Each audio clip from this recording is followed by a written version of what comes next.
আমি যখনই বাড়িতে খাসির মাংস আনি একটু বেশি করে নিয়ে আসি, যাতে আমি সপ্তাহের একটা দিন রান্নাটা তৈরি করতে পারি।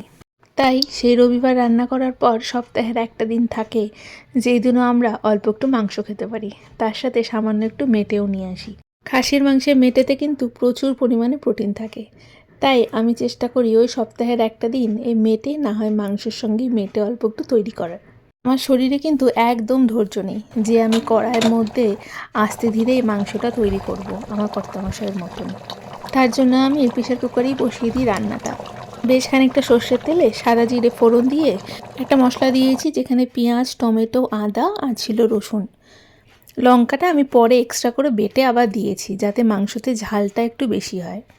আমি দেখেছি মাটনে যতই ঝাল দিই না কেন, মাটন সেই ঝালটা অ্যাবজর্ব করে নেয়। যতই বলো খাসির মাংস একটু ঝাল ঝাল না হলে ভালো লাগে না। সবার লাস্টে ঘি দিয়ে নামালাম।